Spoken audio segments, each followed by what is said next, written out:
Hello students, today we are going to do 12th class history chapter, theme 3, kinship, caste and class, approximately 600 BCE to 600 CE. I will do line by line Punjabi explanation of this chapter, and I suggest you to open your history NCERT book, themes in Indian history before you to understand better. ਪਿਛਲੇ chapter ਵਿੱਚ ਅਸੀਂ ਦੇਖਿਆ ਕਿ 600 BCE ਅਤੇ 600 CE ਦੇ ਦੌਰਾਨ economic ਤੇ political life ਵਿੱਚ ਬਹੁਤ ਸਾਰੇ ਚੇਂਜਸ ਆਏ। ਕੁਝ ਚੇਂਜਸ ਇਹੋ ਜਿਹੇ ਸੀ ਜਿਨ੍ਹਾਂ ਨਾਲ ਸੁਸਾਇਟੀਜ਼ ਤੇ ਬਹੁਤ ਜ਼ਿਆਦਾ ਪ੍ਰਭਾਵ ਪਿਆ। ਉਦਾਹਰਨ ਦੇ ਤੌਰ ਤੇ ਜੋ ਵਿਸਥਾਰ ਹੋਇਆ ਖੇਤੀਬਾੜੀ ਦਾ ਜੰਗਲੀ ਏਰੀਏ ਵੱਲ, ਉਸਨੇ ਜੰਗਲਾਂ ਵਿੱਚ ਰਹਿਣ ਵਾਲੇ ਲੋਕਾਂ ਦੇ ਜੀਵਨ ਉੱਤੇ ਕਾਫੀ ਪ੍ਰਭਾਵ ਪਾਇਆ। ਕਿਉਂਕਿ ਖੇਤੀ ਦਾ ਵਿਸਥਾਰ ਹੋ ਰਿਹਾ ਸੀ, ਲੋਕ ਜੰਗਲ ਸਾਫ਼ ਕਰ ਰਹੇ ਸੀ ਖੇਤੀਬਾੜੀ ਲਈ, ਭਾਵ ਆਪਣਾ ਇਲਾਕਾ ਵਧਾ ਰਹੇ ਸਨ ਖੇਤੀ ਕਰਨ ਲਈ। ਅਲੱਗ-ਅਲੱਗ ਸੋਸ਼ਲ ਗਰੁੱਪਸ ਵਿੱਚ ਕੁਝ ਕੁਸ਼ਲ ਕਾਰੀਗਰ ਵੀ ਉੱਭਰ ਕੇ ਸਾਹਮਣੇ ਆ ਰਹੇ ਸਨ। ਧਨ ਦੀ ਬਰਾਬਰ ਵੰਡ ਨਹੀਂ ਸੀ, ਲੋਕਾਂ ਵਿੱਚ ਕੁਝ ਲੋਕ ਅਮੀਰ ਸਨ ਤੇ ਕੁਝ ਗਰੀਬ। ਇਸ ਤਰ੍ਹਾਂ ਸਮਾਜ ਵਿੱਚ ਸਮਾਜਿਕ ਭੇਦਭਾਵ ਸਾਹਮਣੇ ਆ ਰਹੇ ਸਨ। ਹਿਸਟੋਰੀਅਨਸ ਆਮ ਤੌਰ ਤੇ ਟੈਕਸਚੁਅਲ ਰਿਕਾਰਡ ਦਾ ਯੂਜ਼ ਕਰਦੇ ਹਨ, ਜੋ ਵੀ ਲਿਖਤੀ ਰਿਕਾਰਡ ਉਹਨਾਂ ਨੂੰ ਮਿਲਿਆ ਹੈ ਇਹਨਾਂ ਸਾਰੇ ਪ੍ਰੋਸੈਸਸ ਨੂੰ ਸਮਝਣ ਦੇ ਲਈ। ਕੁਝ ਟੈਕਸਸ ਸੋਸ਼ਲ ਬਿਹੇਵੀਅਰ ਦੇ ਰੂਲਸ ਵਗੈਰਾ ਬਾਰੇ ਦੱਸਦੇ ਹਨ, ਕੁਝ ਸੋਸ਼ਲ ਸਿਚੁਏਸ਼ਨਸ ਜਾਂ ਸੋਸ਼ਲ ਰੀਤੀ ਰਿਵਾਜਾਂ ਉੱਤੇ ਕਮੈਂਟਸ ਕਰਦੇ ਹਨ। ਕੁਝ ਇਨਸਕ੍ਰਿਪਸ਼ਨ ਤੋਂ ਸਾਨੂੰ ਸਮਾਜਿਕ ਲੀਡਰਸ ਦੀ ਝਲਕ ਵੀ ਮਿਲਦੀ ਹੈ, ਜਿਵੇਂ ਕਿ ਅਸੀਂ ਦੇਖਾਂਗੇ ਕਿ ਹਰ ਇੱਕ ਟੈਕਸਟ ਤੇ ਇਨਸਕ੍ਰਿਪਸ਼ਨ ਕਿਸੇ ਖਾਸ ਸੋਸ਼ਲ ਕੈਟੇਗਰੀ ਦੇ ਉਦੇਸ਼ ਦੇ ਅਕੋਰਡਿੰਗ ਹੀ ਲਿਖਿਆ ਗਿਆ ਹੈ, ਭਾਵ ਕਿਸੇ ਸਪੈਸ਼ਲ ਸੋਸ਼ਲ ਕੈਟੇਗਰੀ ਨੇ ਆਪਣੇ ਉਦੇਸ਼ ਦੇ ਲਈ ਕਿਸੇ ਵੀ ਇਨਸਕ੍ਰਿਪਸ਼ਨ ਨੂੰ ਲਿਖਿਆ। ਇਸ ਲਈ ਸਾਨੂੰ ਹਮੇਸ਼ਾ ਇਹ ਮਾਈਂਡ ਵਿੱਚ ਰੱਖਣਾ ਚਾਹੀਦਾ ਹੈ ਕਿ ਕਿਸ ਨੇ ਇਸ ਨੂੰ ਲਿਖਿਆ, ਕਿਸ ਦੇ ਲਈ ਲਿਖਿਆ ਤੇ ਕਿਉਂ ਲਿਖਿਆ। ਸਾਨੂੰ ਇਹ ਵੀ ਧਿਆਨ ਵਿੱਚ ਰੱਖਣਾ ਚਾਹੀਦਾ ਹੈ ਕਿ ਕਿਸ ਲੈਂਗੁਏਜ ਦਾ ਯੂਜ਼ ਕੀਤਾ ਗਿਆ ਤੇ ਕਿੰਨਾ ਢੰਗਾਂ ਨਾਲ ਇਹਨਾਂ ਨੂੰ ਅਲੱਗ-ਅਲੱਗ ਲੋਕਾਂ ਤੱਕ ਪਹੁੰਚਾਇਆ ਜਾਂਦਾ ਸੀ। ਜੇਕਰ ਇਹਨਾਂ ਟੈਕਸਸ ਨੂੰ ਧਿਆਨ ਨਾਲ ਇਕੱਠਾ ਕੀਤਾ ਜਾਵੇ ਤਾਂ ਸਾਨੂੰ ਇਹ ਕਲੀਅਰ ਹੋ ਜਾਂਦਾ ਹੈ ਕਿ ਕਿਸ ਤਰ੍ਹਾਂ ਦੀਆਂ ਪ੍ਰੈਕਟਿਸਿਸ ਸਨ ਤੇ ਰਵੱਈਏ ਵੀ ਸੀ ਲੋਕਾਂ ਦੇ ਉਸ ਸਮੇਂ ਦੇ, ਕਿਸ ਤਰ੍ਹਾਂ ਦੇ ਵਿਵਹਾਰ ਸਨ, ਰਵੱਈਏ ਸਨ ਲੋਕਾਂ ਦੇ। ਇਹ ਸਾਨੂੰ ਸਭ ਕੁਝ ਕਲੀਅਰ ਹੋ ਜਾਂਦਾ ਹੈ ਜੇਕਰ ਇਹਨਾਂ ਟੈਕਸਸ ਨੂੰ ਅਸੀਂ ਧਿਆਨ ਨਾਲ ਇਕੱਠਾ ਕਰੀਏ। ਜਦ ਮਹਾਭਾਰਤ ਉੱਤੇ ਧਿਆਨ ਕੇਂਦਰਿਤ ਕੀਤਾ ਗਿਆ, ਜੋ ਕਿ ਇੱਕ ਵੱਡਾ ਗ੍ਰੰਥ ਹੈ ਜਿਸ ਵਿੱਚ 1 ਲੱਖ ਤੋਂ ਉੱਪਰ ਪੋਇਮਸ ਹਨ ਅਤੇ ਜਿਸ ਵਿੱਚ ਬਹੁਤ ਸਾਰੀਆਂ ਸੋਸ਼ਲ ਕੈਟਾਗਰੀਜ਼ ਬਾਰੇ ਦੱਸਿਆ ਗਿਆ, ਤਾਂ ਸਾਨੂੰ ਪਤਾ ਲੱਗਦਾ ਹੈ ਕਿ ਇਹ ਸਾਡੇ ਕੰਟੀਨੈਂਟ ਦੇ ਸਭ ਤੋਂ ਮਹਾਨ ਗ੍ਰੰਥਾਂ ਵਿੱਚੋਂ ਇੱਕ ਹੈ। ਇਹ ਲਗਭਗ 1000 ਸਾਲ ਪਹਿਲਾਂ ਕੰਪੋਜ਼ ਕੀਤਾ ਗਿਆ, ਲਗਭਗ 500 BCE ਤੋਂ ਬਾਅਦ। ਤੇ ਕੁਝ ਸਟੋਰੀਜ਼ ਇਸ ਵਿੱਚ ਇਹੋ ਜਿਹੀਆਂ ਵੀ ਹਨ ਜੋ ਹੋ ਸਕਦਾ ਹੈ ਕਿ ਇਸ ਤੋਂ ਪਹਿਲਾਂ ਵੀ ਸਰਕੂਲੇਸ਼ਨ ਵਿੱਚ ਰਹੀਆਂ ਹੋਣਗੀਆਂ। ਜੋ ਸੈਂਟਰਲ ਸਟੋਰੀ ਹੈ ਇਸ ਦੀ ਉਹ ਹੈ ਅਨਪੀਸਫੁਲ ਦੋ ਕਜ਼ਨ ਗਰੁੱਪਸ ਸਨ, ਕੌਰਵਸ ਐਂਡ ਪਾਂਡਵਸ ਬਾਰੇ ਤੁਸੀਂ ਸੁਣਿਆ ਹੀ ਹੋਵੇਗਾ।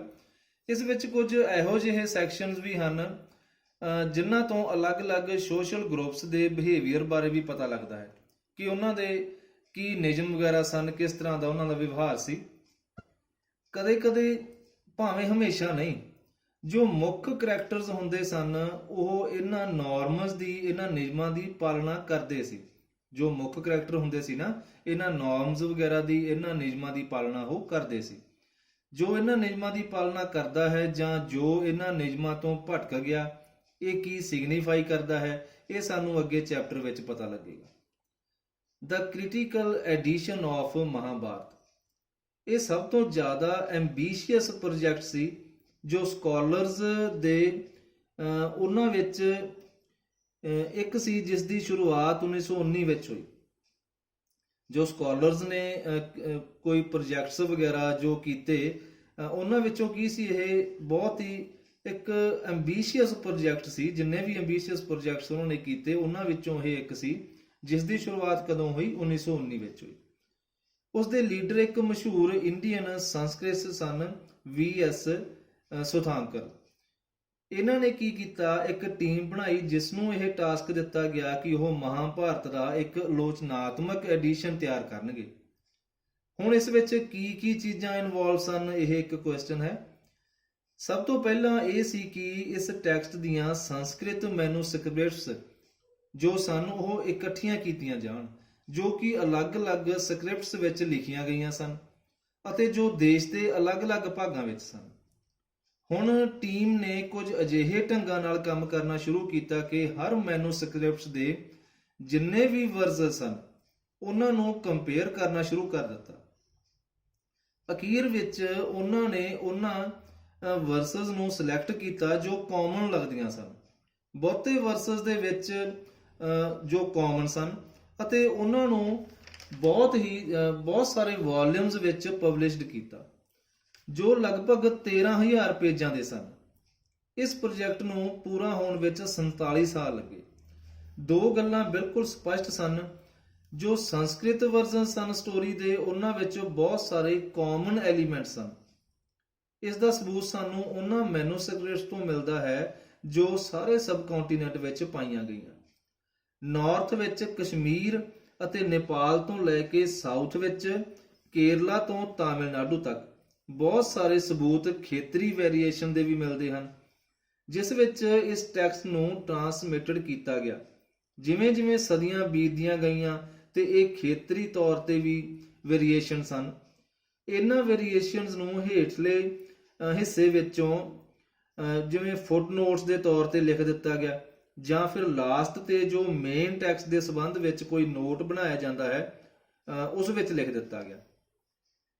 ਜਦ ਇਹਨਾਂ ਨੂੰ ਇਕੱਠੇ ਜੋੜਿਆ ਗਿਆ ਤਾਂ ਲਗਭਗ 13,000 ਪੇਜਾਂ ਵਿੱਚੋਂ ਅੱਧੇ ਤੋਂ ਜ਼ਿਆਦਾ ਵਿੱਚ ਇਹ ਵੇਰੀਏਸ਼ਨ ਹੀ ਸਨ।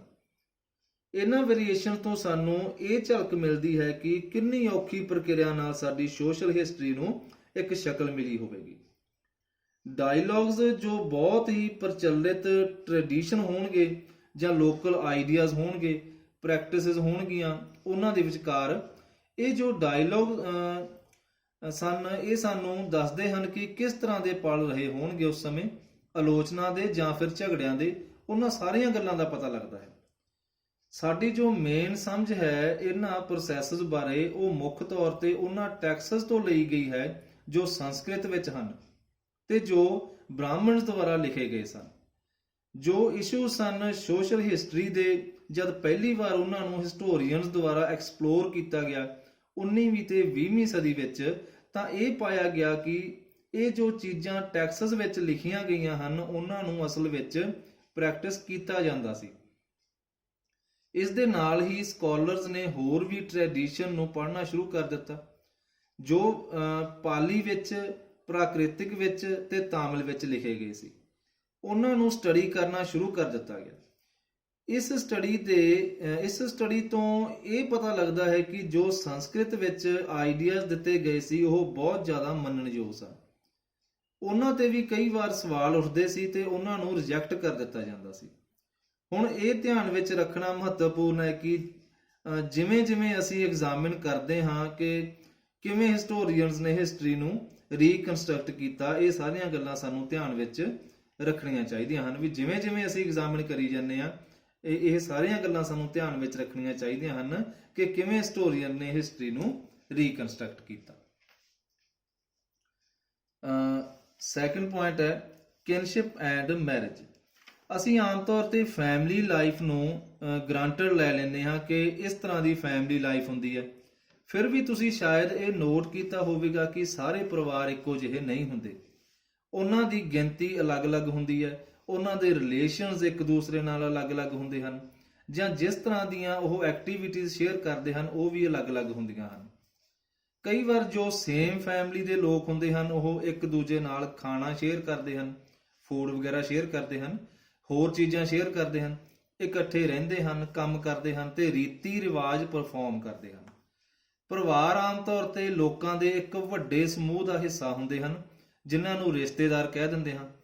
ਤੇ ਜੇਕਰ ਜ਼ਿਆਦਾ ਟੈਕਨੀਕਲ ਟਰਮ ਵਿੱਚ ਗੱਲ ਕਰੀਏ ਤਾਂ ਕਿਨਫੋਕ ਭਾਵ ਵੰਸ਼ ਵੀ ਕਹਿੰਦੇ ਹਾਂ। ਜਿਵੇਂ ਕਿ ਆਮ ਤੌਰ ਤੇ ਫੈਮਿਲੀ ਸੰਬੰਧ ਕੁਦਰਤੀ ਜਾਂ ਬਲੱਡ ਬੇਸਡ ਮੰਨੇ ਜਾਂਦੇ ਹਨ, ਇਹਨਾਂ ਨੂੰ ਬਹੁਤ ਅਲੱਗ-ਅਲੱਗ ਢੰਗਾਂ ਨਾਲ ਡਿਫਾਈਨ ਕੀਤਾ ਜਾਂਦਾ ਹੈ। ਜਿਵੇਂ ਕਿ ਕਈ ਪਰਿਵਾਰ ਕੀ ਹੁੰਦੇ ਆ, ਕਜ਼ਨਸ ਨੂੰ ਵੀ ਬਲੱਡ ਰਿਲੇਸ਼ਨਸ ਮੰਨਦੇ ਹਨ ਜਦਕਿ ਦੂਜੇ ਨਹੀਂ ਮੰਨਦੇ। ਜੋ ਸ਼ੁਰੂਆਤ ਦੇ ਪਰਿਵਾਰਾਂ ਬਾਰੇ ਹਿਸਟੋਰੀਅਨਸ ਜੋ ਜਾਣਕਾਰੀ ਪ੍ਰਾਪਤ ਕਰ ਸਕੇ ਹਨ ਉਹ ਇਹ ਹੈ ਕਿ ਜੋ ਵੱਡੇ ਵੱਡੇ ਪਰਿਵਾਰ ਸਨ ਉਹਨਾਂ ਦੇ ਪਰਿਵਾਰਾਂ ਬਾਰੇ ਆਸਾਨੀ ਨਾਲ ਜਾਣਕਾਰੀ ਪ੍ਰਾਪਤ ਕੀਤੀ ਜਾ ਸਕਦੀ ਸੀ, ਜਦਕਿ ਜੋ ਸਧਾਰਨ ਲੋਕ ਸਨ ਉਹਨਾਂ ਦੇ ਫੈਮਿਲੀ ਰਿਲੇਸ਼ਨਸ਼ਿਪ ਬਾਰੇ ਜਾਣਨਾ ਔਖਾ ਸੀ।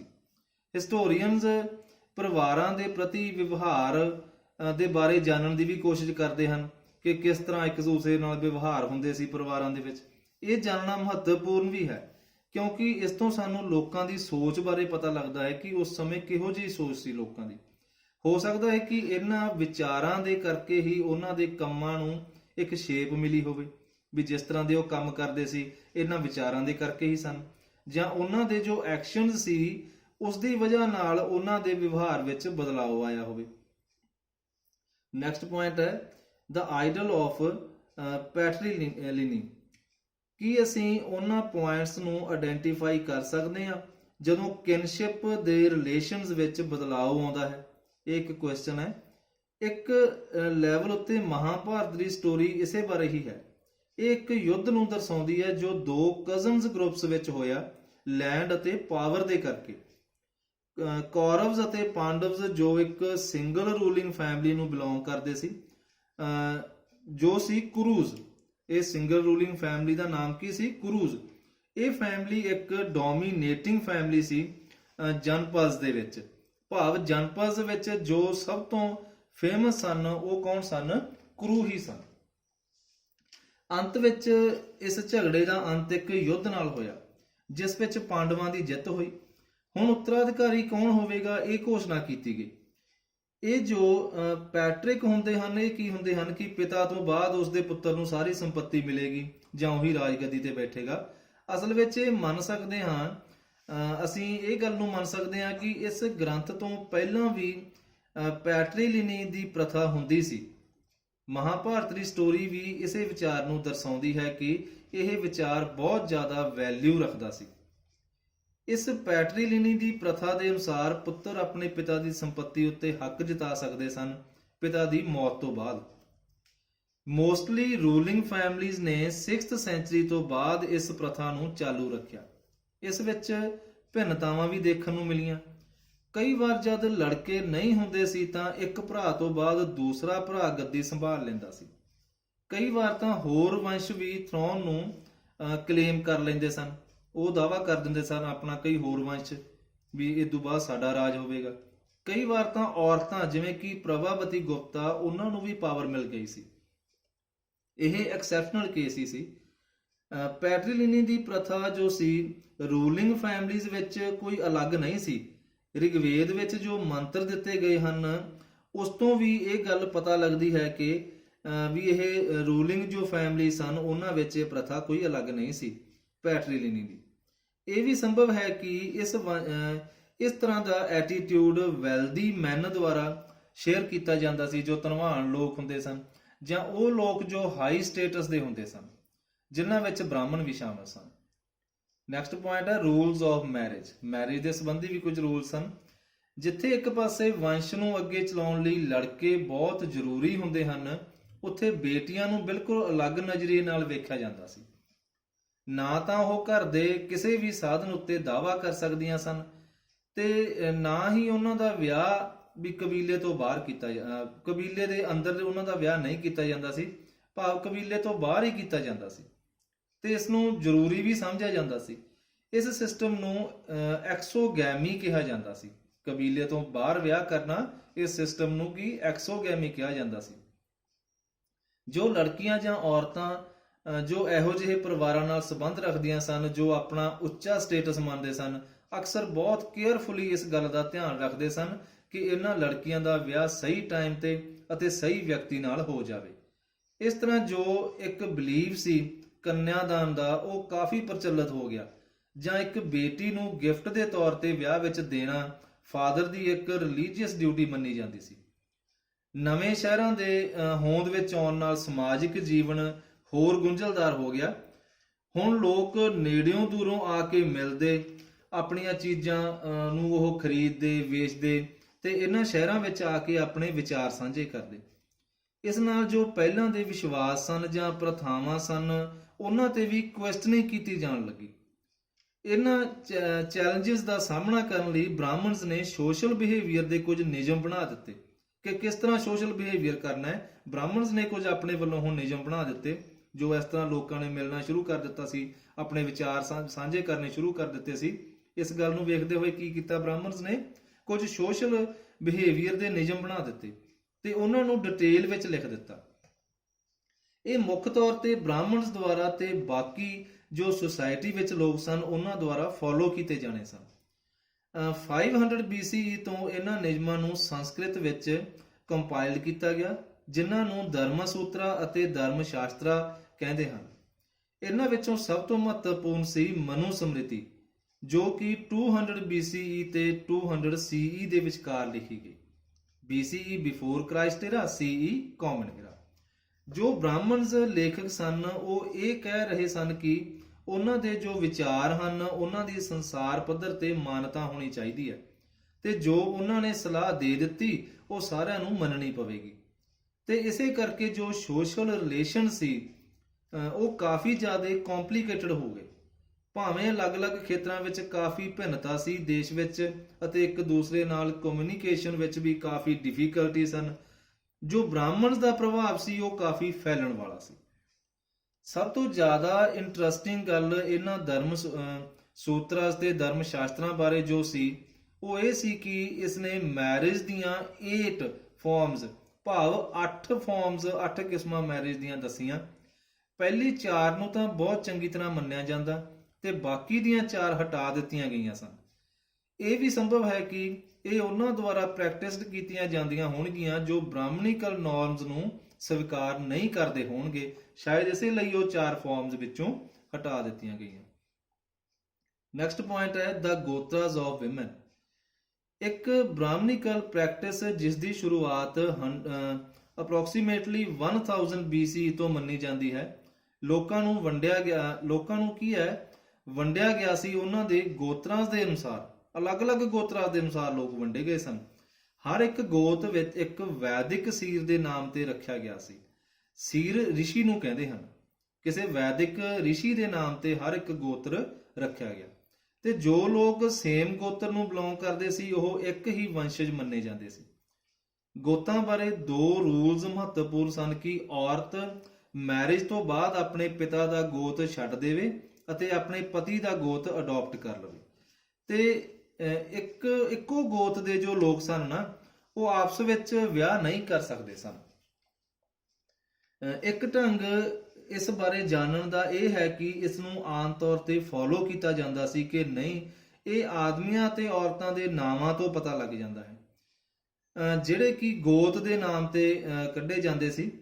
ਇਹਨਾਂ ਨਾਵਾਂ ਦਾ ਸਾਨੂੰ ਉਸ ਸਮੇਂ ਦੀਆਂ ਜੋ ਪਾਵਰਫੁਲ ਰੂਲਿੰਗ ਵੰਸ਼ ਸਨ, ਜਿਵੇਂ ਕਿ ਸਾਤਵਾਹਨ ਸਨ, ਉਹਨਾਂ ਦੇ ਨਾਵਾਂ ਤੋਂ ਪਤਾ ਲੱਗ ਜਾਂਦਾ ਹੈ, ਜਿਨ੍ਹਾਂ ਨੇ ਵੈਸਟਰਨ ਇੰਡੀਆ ਅਤੇ ਡੈਕਨ ਤੇ ਰਾਜ ਕੀਤਾ। ਉਹਨਾਂ ਦੇ ਨਾਵਾਂ ਨਾਲ ਗੋਤ ਵੀ ਲੱਗੇ ਹੁੰਦੇ ਸਨ। ਬਹੁਤ ਸਾਰੀਆਂ ਉਹਨਾਂ ਦੀਆਂ ਇਨਸਕ੍ਰਿਪਸ਼ਨਸ ਵੀ ਮਿਲਦੀਆਂ ਹਨ, ਜਿਨ੍ਹਾਂ ਤੋਂ ਹਿਸਟੋਰੀਅਨਸ ਨੂੰ ਉਹਨਾਂ ਦੇ ਫੈਮਿਲੀ ਸੰਬੰਧਾਂ ਬਾਰੇ ਵੀ ਪਤਾ ਲੱਗਦਾ ਹੈ ਤੇ ਉਹਨਾਂ ਦੇ ਵਿਆਹਾਂ ਆਦਿ ਦਾ ਵੀ ਪਤਾ ਲੱਗਦਾ ਹੈ ਕਿ ਕਿਸ ਨੇ ਕਿਸ ਨਾਲ ਤੇ ਕਦੋਂ ਵਿਆਹ ਕੀਤਾ। ਇਹਨਾਂ ਬਾਰੇ ਵੀ ਉਹਨਾਂ ਦੀਆਂ ਇਨਸਕ੍ਰਿਪਸ਼ਨ ਤੋਂ, ਸਾਤਵਾਹਨਸ ਦੀਆਂ ਇਨਸਕ੍ਰਿਪਸ਼ਨ ਤੋਂ ਕਾਫੀ ਪਤਾ ਲੱਗਦਾ ਹੈ। Next is names of Satavahana kings from inscriptions. ਬਹੁਤ ਸਾਰੇ ਸਾਤਵਾਹਨ ਰੂਲਰਸ ਦੀਆਂ ਜੋ ਜਨਰੇਸ਼ਨ ਦੇ ਨਾਮ ਇਨਸਕ੍ਰਿਪਸ਼ਨ ਤੋਂ ਮਿਲੇ ਹਨ। ਇਹਨਾਂ ਦਾ ਜੋ ਯੂਨੀਫਾਰਮ ਟਾਈਟਲ ਸੀ ਉਹ ਸੀ ਰਾਜਾ। ਆਪਣੇ ਨਾਮ ਦੇ ਅੱਗੇ ਇਹ ਰਾਜਾ ਲਗਾਉਂਦੇ ਸਨ। ਅੱਗੇ ਲਿਖਿਆ ਸ਼ਬਦ ਵੀ ਨੋਟ ਕਰੋ ਜਿਸ ਦਾ ਅੰਤ ਪੋਤਾ ਸ਼ਬਦ ਨਾਲ ਹੁੰਦਾ ਹੈ। ਇਹ ਤੁਹਾਡੀ ਬੁੱਕ ਤੇ ਤੁਹਾਨੂੰ ਦਿਖ ਰਿਹਾ ਹੈ ਅੱਗੇ। ਇਹ ਇੱਕ ਪ੍ਰਾਕ੍ਰਿਤ ਸ਼ਬਦ ਹੈ ਜਿਸ ਦਾ ਮਤਲਬ ਹੈ son. Putta means son. The term Gautami putta means son of Gautami, ਭਾਵ ਗੌਤਮੀ ਦਾ ਪੁੱਤਰ। ਜੋ ਨਾਮ ਹਨ ਗੌਤਮੀ ਤੇ ਵਸ਼ਿਸ਼ਟੀ, ਇਹ ਸਭ ਔਰਤਾਂ ਦੇ ਨਾਮ ਸਨ। ਗੌਤਮਾ ਤੇ ਵਸ਼ਿਸ਼ਟਾ ਦੇ ਜੋ ਗੋਤਾਂ ਦੇ ਨਾਮ ਤੇ ਲਿਖੇ ਗਏ ਸਨ, ਜਿਵੇਂ ਕਿ ਰਾਜਾ ਗੌਤਮੀ ਪੁੱਤਾ ਸ੍ਰੀ ਸਤਾਕਰਨੀ, ਰਾਜਾ ਵਸ਼ਿਸ਼ਟੀ ਪੁੱਤਾ ਸਾਮੀ ਸ੍ਰੀ ਪੁਲੋਮਾਈ। ਇੱਥੇ ਇਹ ਗੱਲ ਧਿਆਨ ਵਿੱਚ ਰੱਖਣੀ ਚਾਹੀਦੀ ਹੈ ਕਿ ਸਾਤਵਾਹਨ ਕਿੰਗਸ ਆਪਣੀ ਮਾਂ ਦੇ ਗੋਤ ਨੂੰ ਯੂਜ਼ ਕਰਦੇ ਸਨ ਅੱਗੇ ਬੱਚਿਆਂ ਦੀ ਗੋਤ ਮਾਂ ਦੇ ਗੋਤ ਦੇ ਅਨੁਸਾਰ ਹੁੰਦੇ ਸਨ।